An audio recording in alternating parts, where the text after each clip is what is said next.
Baik, kita lanjutkan.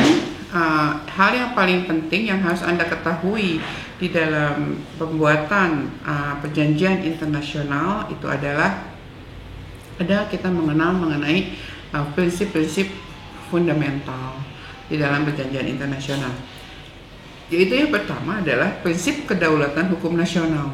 Nah, di sini tadi yang seperti saya bicarakan bahwa ketika kita membuat atau membuat suatu perjanjian internasional, bukan berarti Anda lupakan perjanjian nasional kita. Tapi disinilah saatnya kita berjuang untuk mempertahankan bahwa hukum nasional kita lah yang merupakan yang akan menjadi pedoman di dalam perjanjian yang Anda buat kelak. Nah, di sini tentunya bahwa pemahaman terhadap hukum nasional itu menjadi sangat penting. Dan ketika misalnya lawan bisnis Anda, katakanlah orang yang sangat berpengaruh atau perusahaan yang sangat berpengaruh, misalnya perusahaan plastik atau yang memang satu-satunya di dunia ini, misalnya seperti itu, sehingga tidak ada lagi pilihan kecuali Anda harus bermitra dengan dia. Dan kemudian biasanya untuk hal-hal yang seperti ini di mana secara psikologis mempunyai kedudukan yang lebih tinggi, ya tentunya Anda mau tidak mau harus mengacu kepada hukum mereka. Ya, nah disinilah kita harus mengetahui juga mengenai bagaimana hukum perjanjian nasional tersebut berlaku di dalam hukum kita, atau bagaimana pemahaman kita terhadap hukum perjanjian nasional mereka. Nah, pemahaman suatu kontrak nasional juga sangat penting. Kenapa? Kalau kita lihat di dalam standar kontrak atau di dalam model-model law yang saya sebutkan tadi, itu memang biasanya dia tidak mempunyai sanksi. Artinya dia bersifat sebagai soft law. Tapi sanksi itu biasanya ada di dalam suatu hukum nasional. Sehingga harus Anda ketahui bahwa mengenai misalnya pertama, keabsahan suatu kontrak. Apakah kontrak yang kita buat ini sudah sah atau tidak? Di dalam hukum Indonesia kita lihat bahwa keabsahan suatu kontrak itu Anda lihat kepada 1320 Kitab Undang-Undang Hukum Perdata. Kemudian di dalam keabsahan suatu kontrak di dalam perjanjian common law system itu lebih mengacu kepada consideration, kepada over and acceptance misalnya, kepada legality, kepada apakah kontrak tersebut dapat dilaksanakan secara hukum atau foreseeable atau tidak. Nah, ini sesuatu hal yang mungkin tidak ada di dalam hukum kita, akan tetapi mau tidak mau kita harus mengkonvert itu atau kita harus mengkonvergensikan kepentingan-kepentingan hukum mereka di dalam perjanjian kita. Dan kemudian selain keabsahan suatu perjanjian, kontrak nasional juga akan mengingatkan kepada kita apakah ada syarat tertentu yang harus dibuat oleh para pihak di dalam membuat suatu perjanjian tersebut. Ya, misalnya apakah di dalam hukum nasional kita, hukum asuransi kita sangat menjunjung tinggi adanya itikat baik, good faith. Yang sebetulnya di dalam negara-negara common law system, good faith ini sudah tidak lagi diakui. Mereka lebih kepada bentuk fairness, ya, kepada bentuk suatu kewajaran atau tidak. Nah, itu tentu hal yang sangat penting untuk Anda ketahui. Apakah ada syarat yang harus dipenuhi ketika kita melakukan suatu perjanjian dengan negara tertentu. Nah, kemudian selain itu juga tentunya pemahaman suatu bahasa itu memang sangat penting. Karenanya biasanya memang hukum perjanjian internasional itu dibuat dalam bahasa Inggris sebagai lingua franca. Ya. Nah, ada lagi selain prinsip kedaulatan hukum nasional yang harus kita pentingkan ini adalah prinsip kebebasan berkontrak atau party autonomy. Ya, yang di dalam hukum internasional kita lihat adanya freedom of contract ini merupakan prinsip universal yang ada di dalam perjanjian internasional. Nah, apa maksudnya dengan freedom of contract di sini? Ya, kebebasan tersebut mencakup suatu bidang hukum yang sangat luas, yaitu misalnya kebebasan untuk menyantumkan jenis kontrak, ya, standar kontrak yang mana, kebebasan juga untuk memilih forum penyelesaian sengketa, atau kebebasan untuk memilih hukum mana yang akan diberlakukan. Nah, kemudian yang selanjutnya adalah fakta sunt servanda, ya. Fakta sunt servanda ini adalah mensyaratkan adanya kesepakatan atau kontrak yang ditandatangani harus dilakukan dengan sebaik-baiknya. Ini memang yang tadi saya katakan bahwa fakta sunt servanda ini lebih condong kepada civil law system, sementara tadi kebebasan berkontrak itu lebih kepada common law system. Kemudian juga prinsip dasar penyelesaian sengketa melalui arbitrase ini memang terdengar agak ganjil. Akan tetapi arbitrase di dalam perdagangan internasional adalah makin lama merupakan suatu forum penyelesaian sengketa yang sangat umum untuk digunakan, ya. Sehingga Anda juga wajib untuk mengetahui klausul arbitrase di dalam suatu kontrak bisnis, ya.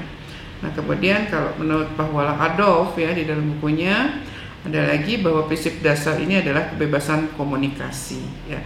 Kebebasan komunikasi ini adalah prinsip dasar yang dikenal di dalam hukum ekonomi internasional, yaitu kebebasan untuk berkomunikasi dalam pengertian luas, termasuk di dalamnya kebebasan navigasi. Apa itu kebebasan navigasi?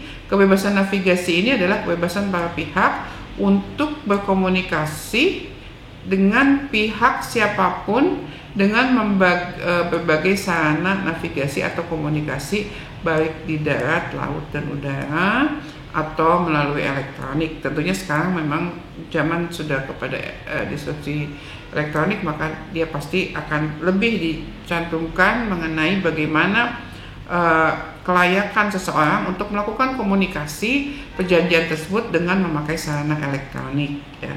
Kebebasan ini sangat esensial bagi terlaksananya perdagangan internasional, terutama untuk perjanjian-perjanjian yang sifatnya memang sangat rumit atau kompleks, ya. Nah, kemudian juga di dalam hal yang harus kita lakukan adalah adanya choice of law atau pilihan hukum tadi. Pilihan hukum yang akan menjadi dasar di dalam kontrak tersebut, ya. Nah, untuk menghadapi masalah ini adalah memang ada 3, ya. Tadi kalau kita mengagung-agungkan kepada hukum nasional, maka di dalam hukum ini adalah ada 3 hal yang harus kita lakukan di dalam bernegosiasi. Misalnya yang pertama adalah para pihak sepakat untuk tidak menerapkan hukum nasionalnya. Saya orang Indonesia, barangkali saya juga tidak akan mau untuk mengacu kepada hukum Malaysia ketika saya menandatangani suatu MOU misalnya. Dan kemudian yang keduanya, apabila dalam perdagangan internasional tidak disepakati, maka hukum nasional tertentulah yang dapat digunakan. Nah, maka di sini akan menggunakan suatu choice of law. Choice of law ini adalah pilihan yang disepakati oleh para pihak yang dituangkan di dalam perjanjian mereka tersebut. Nah, di sini ada lagi yang ketiga adalah untuk vinifikasi dan harmonisasi. Nah, harmonisasi ini tentunya kita akan memakai tadi standar kontrak yang diberlakukan, seperti apakah kita memakai UNIDROIT, CISG, atau kita memakai UNCITRAL, ICC, ya, atau FIDIC Convention dan sebagainya. Nah, itu yang harus kita perhatikan di dalam pembuatan perjanjian internasional. Sehingga kontrak internasional ini adalah suatu kontrak yang memang dia sangat interdisipliner. Dia merupakan kontrak nasional karena bisa saja hukum nasional kita yang dipakai. Dia merupakan bagian dari perdata internasional, jelas tadi saya sebutkan ada titik tahu primer, ada berbagai prinsip-prinsip hukum perdata internasional yang berlaku, juga hukum perdagangan internasional. Karena kebanyakan dari standar-standar kontrak yang diberlakukan, model law yang dilakukan itu adalah untuk perdagangan internasional, dan hukum internasional itu sendiri juga satu lagi adalah perbandingan hukum. Tadi sudah dijelaskan sekilas sekali di dalam awal video ini mengenai perbedaan antara common law dengan civil law system, yang ini merupakan suatu perbandingan hukum. Nah, kemudian kita lihat mengapa hal ini menjadi sangat penting adalah siapa saja pihak-pihak di dalam kontrak internasional. Pihak-pihak di dalam kontrak internasional itu bisa perusahaan, jarang sekali orang perorangan yang melakukan perjanjian dengan perjanjian internasional, apalagi kalau untuk perjanjian perdagangan internasional yang kita sebut sebagai jual beli dagang, karena biasanya dia dilakukan antara perusahaan dengan perusahaan, atau bisa juga antara suatu negara dengan perusahaan lain, antara negara dengan negara yang tadi sudah kita sepakati bahwa ini tidak akan dibahas di dalam perkuliahan ini, dan antara organisasi internasional dengan perusahaan. Ya, ini adalah pihak-pihak di dalam perjanjian internasional. Nah, kemudian ada sistem atau ada satu nomenklatur yang dibuat di dalam suatu kontrak internasional di dalam praktek hukum Indonesia. Artinya biasanya ya, di dalam suatu kontrak internasional itu dia tidak dibuat sekaligus, tapi biasanya diberikan dengan tahapan-tahapan. Yang pertama, tahapan ini adalah letter of intent atau LOI. Kemudian tahapan yang kedua adalah Memorandum of Understanding atau MOU, dan yang ketiganya adalah Memorandum of Agreement. Ya. Nah, letter of intent ini apa? Intent ini adanya kesepakatan yang tidak mengikat dan yang menyatakan niat atau intention bahwa saya mempunyai niat untuk melakukan hubungan hukum tertentu dengan pihak lain, atau saya mempunyai niat untuk membeli barang, atau yang biasanya kita lakukan secara purchase order atau PO, ya, seperti itu. Nah, letter of intent secara teori dimaksudkan untuk memahami bahwa adanya kesepakatan yang tidak mengikat, artinya dia tidak mempunyai konstruksi hukum yang mengikat. Dengan kata lain, LOI ini digunakan sebagai langkah awal untuk negosiasi yang menuju kepada pembentukan suatu kontrak. Ya. LOI ini memang pada dasarnya adalah keinginan salah satu pihak untuk bermitra dengan pihak lainnya, ya, seperti itu. Dan nanti ditawari dengan penawaran, dan kemudian apabila syarat-syaratnya sudah dipenuhi, ya, maka dapat diajukan. Artinya LOI ini bukanlah merupakan offer, tapi merupakan pra-offer. Ya. Pra-offer ini tentu saja kalau kita lihat di dalam common law system merupakan suatu kesepakatan yang tidak akan mengikat. Ya. Seperti itu. Dan biasanya berbentuk tadi saya katakan sebagai purchase order. Kemudian selanjutnya setelah LOI dibuat, ini juga ada yang dinamakan sebagai MOU. Antara LOI dengan MOU itu memang ada dua pendapat. Ada yang mengatakan bahwa LOI itu sama dengan MOU, ada yang mengatakan bahwa MOU itu merupakan langkah yang lebih advance daripada LOI. Nah, bagi mereka yang mengatakan bahwa LOI itu sama dengan MOU, maka MOU ini adalah istilah lain yang digunakan untuk LOI. Nah, dokumen-dokumen dalam kontrak tersebut kita sebut sebagai prakontrak atau pre-contractual dokumen, ya, yang merupakan langkah dokumen yang memuat keinginan awal dari para pihak. Nah, artinya begini. Setelah persyaratan yang diajukan bersama LOI ini setuju, maka para pihak ini tentu saja akan melakukan suatu offer atau penawaran. Apabila offer tersebut sudah diterima, maka kita sebut sebagai acceptance. Nah, pada waktu acceptance inilah maka purchase order atau yang kita sebut sebagai LOI atau kita sebut sebagai MOU ini berubah menjadi suatu kontrak atau agreement. Ya. Nah, akan tetapi kita lihat bahwa MOU ini adalah perjanjian atau suatu kesepakatan yang paling populer di dalam perjanjian internasional, bukan hanya di dalam perjanjian internasional yang dimaksudkan di dalam langkah hukum privat, akan tetapi juga hukum internasional dalam hukum publik. Nah, kemudian di sini akan tetapi memang ada dua pendapat juga mengenai MOU. Ada yang mengatakan bahwa MOU itu tidak mengikat secara hukum karena tadi dia belum menyangkut kepada over, kemudian dalam arti salah satu pihak tidak dapat mengenforce isi MOU tersebut kepada jalur kekuatan atau jalur pengadilan atau hukum yang memaksa. Akan tetapi ada juga negara-negara yang mengatakan bahwa MOU itu mempunyai suatu daya ikat seperti bagaimana halnya perjanjian, ya. Nah, istilah MOU dikatakan sebagai istilah politis yang sedapat mungkin menghindari penggunaan agreement yang dinilai formal dan mengikat, ya, seperti itu.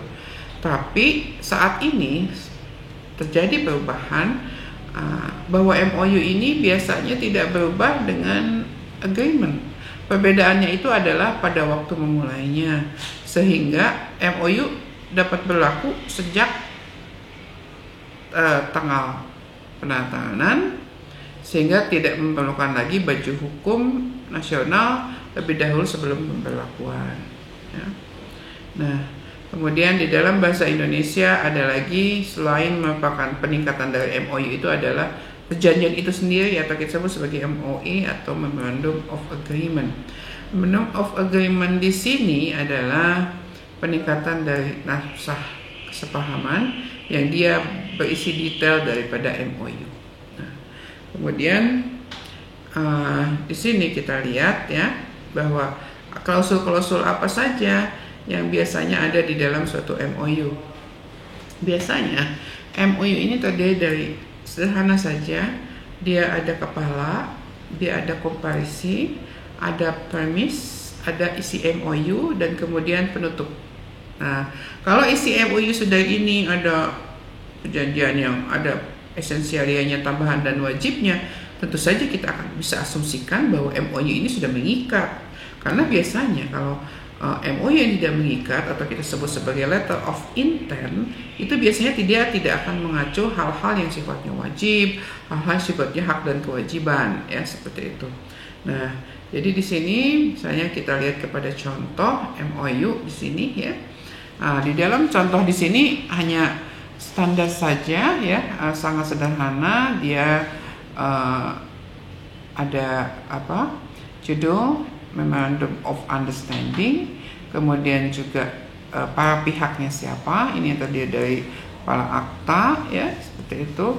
Kemudian yang keduanya komparisi, artinya mengapa para pihak ini ingin melakukan suatu perjanjian tersebut, ya. Nah, ini disebutkan di sini para pihaknya siapa saja dan mengapa mereka ingin melakukan suatu perjanjian tersebut. Dan kedua, apa saja yang akan dilakukan oleh para pihak di dalam melakukan perjanjian tersebut, misalnya pertukaran dosen, karena ini MOU antara universitas dengan universitas, maka di sini pertukaran antar dosen, misalnya untuk melakukan suatu penelitian bersama, menulis jurnal bersama, kemudian juga untuk melakukan kegiatan postdoktoral, untuk melakukan training attachment, nah, seperti itu. Nah, di sini Anda lihat lagi di dalam MOU ini, kalau Anda lihat ini ada dikatakan bahwa apabila ada hal-hal yang akan diatur lebih detail, ini akan diatur di dalam suatu perjanjian berikutnya. Nah, berarti di sini harus ada penjelasan dari MOU. Nah, itulah yang kita sebut sebagai MOA atau MOA atau Memorandum of Agreement, yang sebetulnya bahasa lainnya Memorandum of Agreement itu adalah kontrak itu sendiri, ya. Nah, itu mengenai kontrak, nomenklatur atau tata cara untuk melakukan suatu kontrak di dalam perjanjian internasional, ya. Kemudian kita lanjutkan lagi dari MOU ini adalah kepada kontrak bisnis internasional. Nah, tadi seperti saya sebutkan bahwa di dalam kontrak bisnis internasional ini yang lazim dipakai ini adalah di dalam Wina Convention ini adalah pusat dari transaksi ekspor impor, ya. Artinya dia akan digunakan sebagai dasar dari kontrak lainnya. Yang dimaksud dengan jual beli barang ini adalah jual beli dengan harga tertentu, ya. Ini ada di dalam Konvensi Wina tahun 1980. Sale of something other than, among other things, ships, aircraft, hovercraft, goods bought for family and personal use, or good bought at auction. Nah, kemudian tadi di dalam jual beli internasional kita juga akan melihat adanya suatu perjanjian yang memang sudah ada model law-nya atau sudah ada convention-nya, yaitu mengenai kontrak untuk pengangkutan darat, laut, dan udara. Kemudian ada asuransi, kemudian juga ada pembukaan atau letter of credit. Nah, instrumen-instrumen hukum apa yang akan dibuat di dalam kontrak hukum yang tadi, yaitu yang tadi saya sebutkan adalah Konvensi Den Haag 1964 dan Konvensi Wina tahun 1960 atau kita sebut sebagai CISC tahun 1980. Kemudian di dalam kontrak barang tersebut atau perjanjian tersebut, dia akan mengatur hal-hal apa saja yang harus dibuat atau harus dimasukkan di dalam perjanjian. Di dalam ICC yang mengatur mengenai model International Sale Contract tahun 1997 itu memuat dua bagian.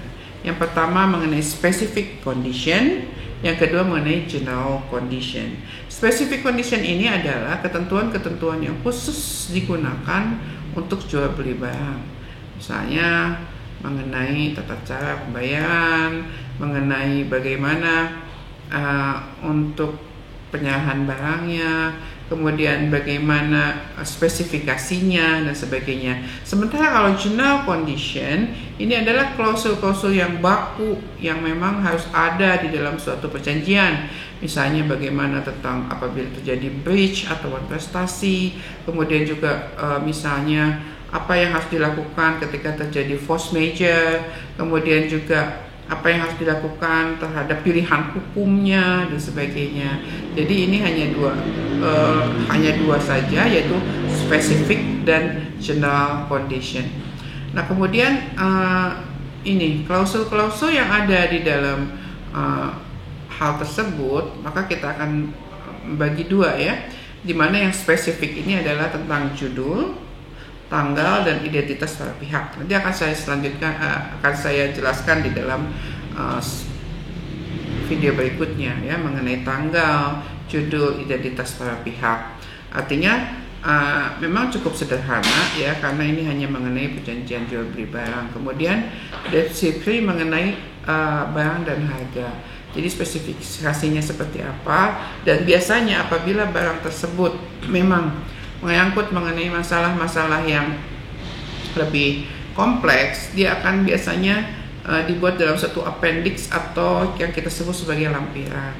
Kemudian harga juga memang harus pasti, ya, karena misalnya harga jual pada saat ini, katakanlah pada saat ini Indonesia mengalami pelemahan terhadap dolar. Nah, apabila dilaksanakan pada saat ini perjanjiannya, nah, apakah pada pembayaran disesuaikan dengan kurs dolar pada saat ini atau nanti pada saat pembayaran? Nah, itu juga harus pasti, ya. Kemudian bagaimana tata cara pembayaran? Apakah cash in advance atau pembayarannya misalnya dengan collection, atau misalnya pembayarannya dilakukan dengan melalui letter of credit atau LC dan sebagainya. Dan kemudian tempat pengiriman barang dan tanggal. Nah, tempat pengiriman barang dan tanggal ini kita akan lihat kepada bill of lading-nya, tentang surat pengirimannya. Jadi di dalam sale of good ini akan ada berbagai dokumen. Misalnya bill of lading mengatakan barang akan dikirim pada tanggal 17 Agustus tahun 2020, ya, seperti itu. Dan bagaimana cara pengirimannya, dan kemudian bagaimana barang tersebut akan diterima oleh para pihak. Nah, kemudian asuransi, asuransi juga menjadi hal yang sangat penting di dalam perjanjian ini. Walaupun sama prinsipnya, bahwa asuransi ini tidak akan melepaskan tanggung jawab dari penjual. Nah, kemudian adanya dokumentasi dan inspeksi. Nah, kalau kemudian mengenai masalah asuransi, dokumentasi, kemudian inspeksi, ganti kerugian, pembatalan, pilihan hukum, klausul pilihan hukum, pilihan forum, dan penutup, ini merupakan klausul yang kita sebut sebagai klausul yang sifatnya umum. Nah, kemudian kontrak komersial ini mencerminkan hasil harmonisasi dan unifikasi dari berbagai sistem hukum yang berbeda. Artinya memang amat mudah apabila kita memakai kontrak seperti ini. Artinya kita tidak perlu lagi mengetahui tentang hukum nasional negara masing-masing, akan tetapi memang itu sudah mengacu kepada suatu tatanan hukum yang sudah satu. Kemudian menunjukkan adanya kesadaran bahwa masyarakat internasional untuk melembagakan ketentuan yang lebih seragam. Ketentuan yang lebih seragam ini tentu saja akan dapat disukai karena dia akan lebih bisa menghalau atau mengurangi dari suatu gugatan-gugatan yang akan terjadi kelak. Kemudian sehingga di sini prinsip-prinsip hukum internasional ini tadi ya, adanya suatu keadilan, adanya suatu kesamaan kedudukan, adanya suatu kepastian para pihak. Nah, kepastian inilah yang akan dituangkan di dalam soft law. Sekali lagi, memang soft law ini, konvensi ini bersifat soft law ya, karena tadi saya jelaskan bahwa konsep-konsep sanksi, konsep-konsep breach dan sebagainya itu memang lebih mengacu kepada hukum nasional. Sementara pada hukum yang sifatnya internasional seperti ini memang lebih bersifat sebagai soft law, yaitu yang ada pada Unilateral Principle of International Commercial tahun 2010. Nah, seperti itu. Nah, jadi di sini yang tidak seperti CISG ya.